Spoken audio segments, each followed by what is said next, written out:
Jason McLean, JASON,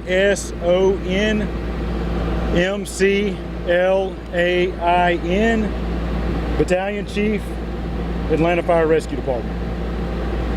Where are you standing now, Chief? Tell us where you're at right now. All right, so right now, it's mainly just hitting hot spots with the fire. We've got it well under control at this point versus what we were about an hour ago. We continue to work on those hot spots. We're using aerial, using our ladder pipes to be able to get to the hot spots. A lot of the fires at this point within the fire, it's very deep seated. There's been a major roof failure, roof collapse of the building. So because of that, we're having to utilize those ladder pipes to get to the fire that's underneath where that roof's collapsed. It's going to burn for a while because of the collapse of so hard there? Yeah, there's no doubt that we will have a smoldering fire for the next several hours. We'll be posted up out here definitely through the afternoon, most likely, as we continue to work on these hot spots. And it's kind of the nature of a building like this, large building, a lot of heavy timber. Once it's lost and once the roof has come down, and then that's created a whole nother layer over the burning debris.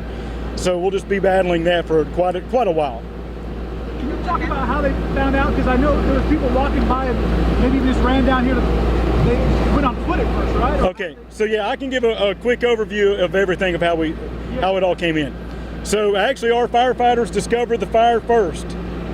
They saw it. I can't confirm additional calls coming into the 911 system. However, our firefighters called the fire in. They were on the second floor of the fire station, which is just a couple of buildings over. They saw the smoke from the second floor. They radioed that in. That was at approximately 8:11 this morning. That's when they initialized requesting the first alarm to the fire. Within 10 minutes, it did go to a second alarm. At approximately 8:21, a second alarm was requested due to the fire volume and due to the additional resources needed to the scene. We did originally start with interior firefighting, but as discussed earlier, due to the construction type of the building, ultimately we encountered too much fire to continue, and conditions became unsafe for the firefighters inside the building, and we had to go to a defensive mode due to the heavy fire conditions within the building. Once we switched to a defensive mode outside of the building, that's when we began to utilize ladder pipes and exterior hand lines to combat the fire. It took us about an hour to bring the fire under control. From that standpoint, with 2 alarms of equipment, we had over 50 people here, 50 firefighters. We had over 12 pieces of fire equipment here with 6 additional support fire vehicles here as well to combat the fire. There's no injuries at this point. Also, the fire is under investigation. It will be under investigation for quite some time due to what we talked about earlier.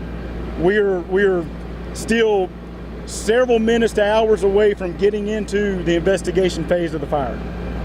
You said you started fighting in the interior. You could detail where inside the building and how that all plays out. Okay, so when our fire units first initialized that first alarm, they discovered fire on the rear of the building. That's where we originally started. The firefight was on the rear of the building, and we also were putting crews to the front side of the building inside.